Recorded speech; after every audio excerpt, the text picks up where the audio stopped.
My name is Harlan Maiden Imperial, fourth year student of Nueva Ecija, University of Science and Technology, Karanglan of Campus. Kumukuha ng kursong Bachelor of Elementary Education.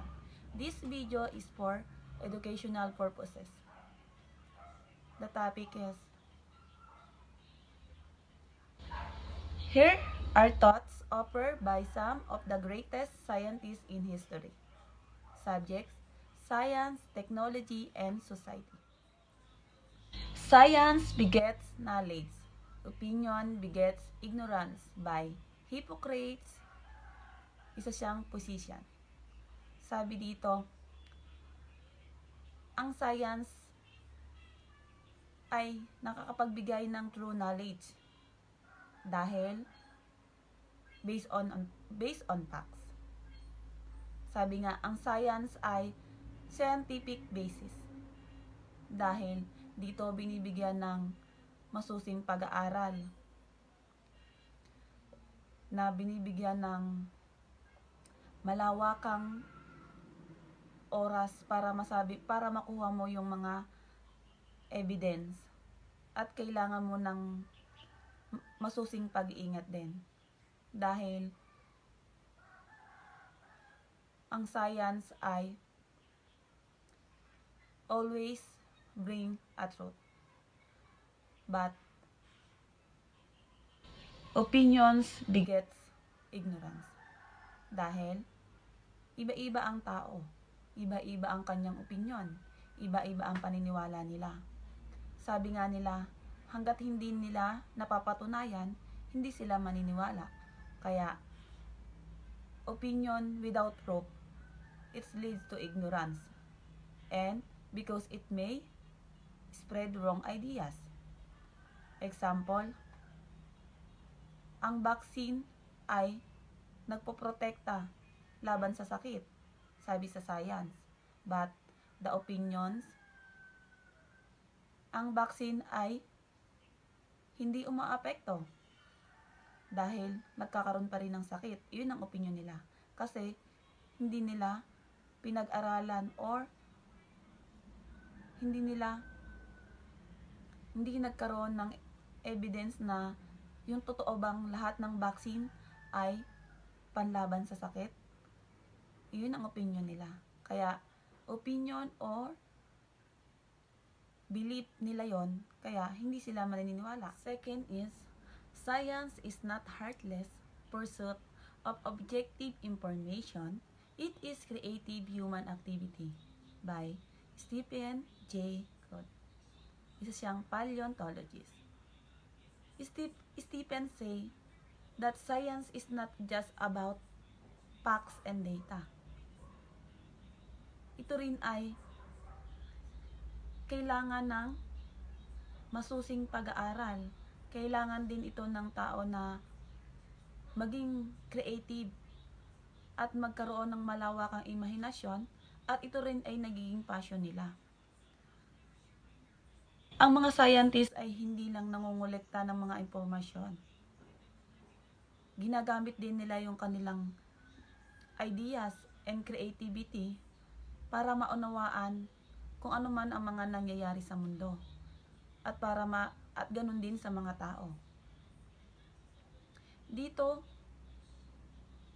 hindi lang yung nangangailangan din ang tao ng pagmamahal sa kanyang ginagawa. Kasi kung hindi mo mahal ang iyong ginagawa, hindi ka makakapagpatuloy. Hindi mo makikita kung ano man ang iyong hinahanap o pinag-aaralan. Dahil ang science ay kailangan ng masusing pag-aaral. At dito, ginagamit ang science ng tao sa pang-araw-araw na kanilang ginagawa. Dahil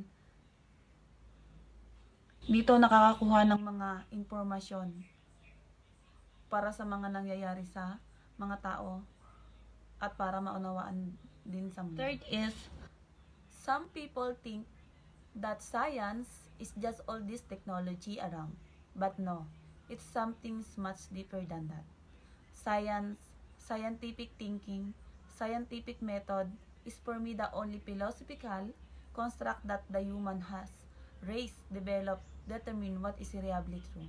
By Harry Kroto, isa siyang chemist. Sa mga sinabi ni Harry Kroto, para sa akin, ang science is not just about gadgets like cellphones, laptop, iPad, or may mga machine na ginagamit or technology. Dahil ang science ay mas malalim pa.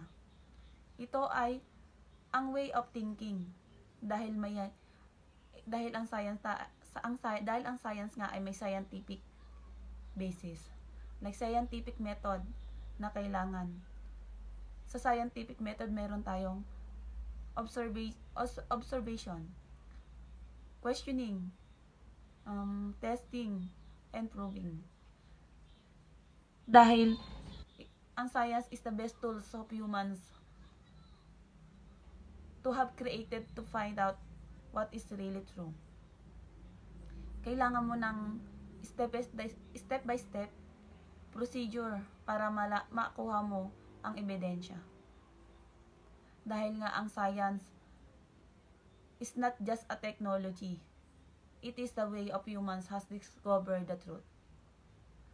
Halimbawa nito, may nagsabi na ang halamang gamot ay nakakagamot ng lahat ng sakit. Pero hindi ito tatanggapin ng science. Dahil kailangan munang subukan, patunayan sa pamamagitan ng eksperimento para masabi mong ito ay totoo. Dahil ang agham ang pinakamabisang paraan ng tao upang matuklasan ang tunay na katotohanan. For it, we sometimes forget about the creative part of science. I think you need to daydream, to let your imagination take you where it can. I noticed among the creative, successful scientists who really advanced things that was part of their life. By Elizabeth H. Blackburn, molecular biologist. Sinasabi ni Elizabeth na ang agham ay hindi lang tungkol sa mga eksperimento at pagkuha ng datos. Mahalaga rin ang pagiging malikhain at magkaroon ng malawakang imahinasyon. Kailangan din ng scientist ang oras na mag-isip, mangarap, at magpahinga upang lumabas ang bagong idea. At mayroon ding mga scientist na nagiging matagumpay na nakakagawa ng mga mahalagang eksperimento dahil hinahayaan nilang ang kanilang imahinasyon ang magdala sa kanilang bagong discovery. Dahil ang science ay agham na hindi lang puro trabaho at pagkuha ng mga datos.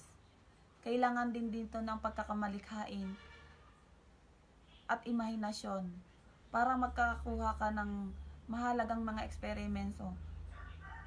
Ang scientist din ay kailangan i-balance at maging very careful sa kanyang mga ginagawa. Dahil dito sa pagiging curiosity niya, magkakaroon siya ng panibagong eksperimento at matutuklasan niya kung paano niya ito mapapabuti. Halimbawa nga nito, yung madalas mag-isip ng malalim at nag-i-imagine ng mga sitwasyon. Tulad ng paglalakbay na parang sinasakyan niya ang isang sinag ng liwanag. Diba? Ganun ang mga tao. Ganun din ang scientist. Iniisip pa lang niya, doon nagkakaroon na siya naku-curious na siya sa pwedeng mangyari. At dito, ang agham ay sinasabing, it is, of course, if one ignores contradictory observation, one can claim to have an elegant or robust theory, but it's not science. By Halton R. Astronomer. For me, science is always the truth. science is always the truth. Not just to making your idea is good. Dahil ang science, lahat ng ebidensya, lahat ng progress, ay kailangan mong ipakita. Hindi ito yung pipiliin mo lang para lang maging pabor para sa iyong idea. Kahit pa mali yung naging kahinatnan nito. Dahil pwede mo nating sabihin na maganda at matibay ang ating teorya, pero hindi naman iyon ang tunay na agham. Dahil ang tunay na agham, dapat tanggapin at suriin ang lahat ng ebidensya, kahit pa sumalungat ito sa iniisip natin. Hindi ito yung magiging iiwanan mo na yung mga hindi magandang ebidensya para lang maging matibay at maganda para sa iyo. Dahil kailangan mong tanggapin kung ano man ang naging kahinatnan ng iyong experiment. Hindi mo kailangang maging mayabang para lang maging maganda ang iyong ginagawa. Dahil ang truth, ang science is a way to see the truth. Halimbawa nito, iniisip ng tao na ang lahat ng ibon ay nakalilipad. Pero pag nakita mo ang isang penguin or ostrich na hindi nakakalipad, di ba mali ang iyong idea? Dahil ang tunay na agham ay dapat isama ang lahat ng katotohanan. 6 is, nor must forget that in science, there are no final truths, said Claude Lévi-Strauss. Isa po siyang anthropologist. Sinasabi na that always is reminding to us that science is never stop. Why? No final truth because scientists are always discover new things. In short, the idea today might be changed tomorrow if new evidence is found. Ang mga scientists ay hindi nagpo-focus lamang kung ano yung natutuklasan nila ngayon. Bagkus doon sila palalong nagkakaroon ng curiosity para makatuklaps ng bagong discovery at mapalitan yung paniniwala natin ngayon.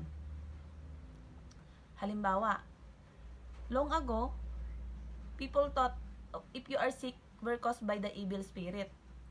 But later on, science discovered the germs and the bacteria. A new discovery changed the old belief. And also that science is always improving and updating our understanding. Science is never finished. We must always stay open and learning new things. Walang permanenteng katotohanan sa agham. Ito ay patuloy na nagbabago habang may panibagong nadidiscover ang mga science. Science is founded on uncertainty. Each time we learn something new and surprising. The astonishment comes with the realization that we are wrong before. In truth, whenever we discover a new fact, it involves the elimination of old ones by Lewis Thomas. Isa po siyang physician and educator. In short, science is full of uncertainty, which means we don't know the final answer. Sabi nga, yung mga scientists, hindi sila tumitigil hanggat wala silang bagong natutuklasan. At ang science is never stops. Because if every time the scientists discover a new, it shows that we believe before but not complete right. Sabi nga, but it's not a bad thing, it is how science works. Dahil ang science, hindi sila tumitigil. Ang mga scientists hindi tumitigil sa pagtuklas. In the next generation, the old ideas replaced with better and more accurate in a new fact. Dahil ang science ay laging nagbabago at lumalago. Kapag may bagong kaalaman, ang luma ay napapalitan. At iyon ang normal sa agham. Natututo at umuunlad sa pagtatama sa mga luma nating paniniwala. Halimbawa nga nito, iniisip ng tao na ang sakit ay galing sa mga masamang hangin, sa mga nalalanghap. Pero bago pa yon, natuklasan ng agham na ang germs at bacteria ang nagpapatunay kaya tayo nagkakasakit. Kaya yun ang bagong natuklasan at pumalit sa luma. The next is, the important thing in science is not so much obtain new facts as to discover new ways of thinking about them. By William Lawrence Bragg. Isa po siyang physicist. Sabi dito, that science is not only about the collect new fact or information, but in short, science rely in the really matters is how we understand that facts to find new ways to understand them. Fresh ideas lead to bigger discovery by adding more data because science is not about facts. It's all about to think differently to understand them better. Sabi nga, ang mahalaga ang bagong paraan ng pag-iisip tungkol sa mga natutuklasan. Kapag natututo tayo sa ibang mga paraan, mas nagiging malalim ang ating mga pangunawa at ito ang magbubukas sa panibagong mga nadidiscover. Bakit? Kasi alam natin na yung natutuklasan natin ay may mga bagong paraan pa para makapag-isip tayo ng mas malalim na pangunawa. Halimbawa po dito ay yung matagal na alam ng tao na nahuhulog ang mansanas mula sa puno. Pero hindi yun ang bagong katotohanan. Kasi, kaya nahuhulog ang mansanas mula sa puno sa papapuntang ibaba ay dahil ito ay dahil sa gravity. Yun yung gravity ay yun yung humihila sa mansanas pababa sa lupa. Sa agham, hindi ang mahalaga ang bagong kaalaman, kundi magkaroon tayo ng malikhaing pag-isip kung paano ito ipapaliwanag sa mga tao at paano mo mapapaniwala ang mga tao na iyon yung mga dapat paniwalaan. Kasi may ebidensya at may knowledge tayong ipapaalam. Next is, science is self-correcting process to be accepted. New ideas must survive the most rigorous standard of evidence and scrutiny by Carl Sagan, planetary scientist. Para sa akin, science fixes mistakes by requiring proof. Dahil sometimes scientists make mistakes on have wrong ideas because they are not always perfect. Same with other people. But as time goes on, evidence shows the truth but to be accepted in science. Science must be tested many times and examined very carefully to be strong proof. Dahil nga ang agham ay may kakayahang itama ang mga scientist. Halimbawa nito, kapag may bagong idea, hindi agad ito tinatanggap ng sa agham, kailangan muna dibang suriin, patunayan. Kailangan nilang makita yung mga strong na ebidensya. At kapag nakita na yon, napag-aralan na, saka palang matatanggap ng agham kapag pumasa na ito. Saka pa lang din nila ito kikilalanin bilang bahagi ng science. Halimbawa nito, diba nung una nga, ang sakit ay galing sa masamang hangin, pero dumaan sa maraming eksperimento, napatunayan na meron palang germs at bacteria na nagiging sanhi ng sakit. Doon, tinatama ng agham ang mga lumang idea at pinapalitan na mas tamang paliwanag. Dahil ang agham ay laging nagtatama ng mali at mga bagong idea ay kailangan dumaan. The last is profound and necessary truth that the deep things in science are not found because they are useful. They are found because it was possible to find them. By J. Robert Oppenheimer, isa po siyang physicist. For me, sa mga sinabi ni J. Robert Oppenheimer, ang agama ay hindi lang nadidiscover dahil kailangan nila to o may pakinabang agad.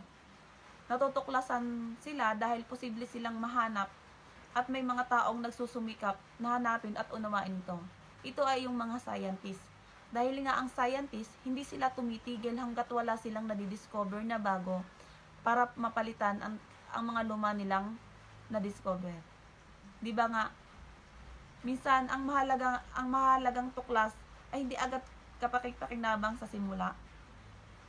Dahil ang scientist, kailangan nila ng mahabang oras para malaman nila kung ano ba ang magiging kahinatnan ng eksperimento. Dahil ang eksperimento na kanilang pinag-aaralan, kailangan mo ng mahabang proseso. Kailangan mo ng mahabang pangunawa dahil hindi mo kailangang madaliin. Kailangan mo ding i-testing kung kapakipakinabang ba to agad. Dahil kung hindi man ito kapakikinabangan, hindi agad to matatanggap ng mga tao. Pero sa natuklasan nila, dahil posible silang makadiscover ng panibagong kaalaman. Dahil halimbawa nito, yung X-ray, hindi agad alam nila ng scientifico na kung saan ito magagamit. Hindi nila ito hinahanap dahil kailangan, kundi dahil posible itong makahanap ng habang nagsasaliksik.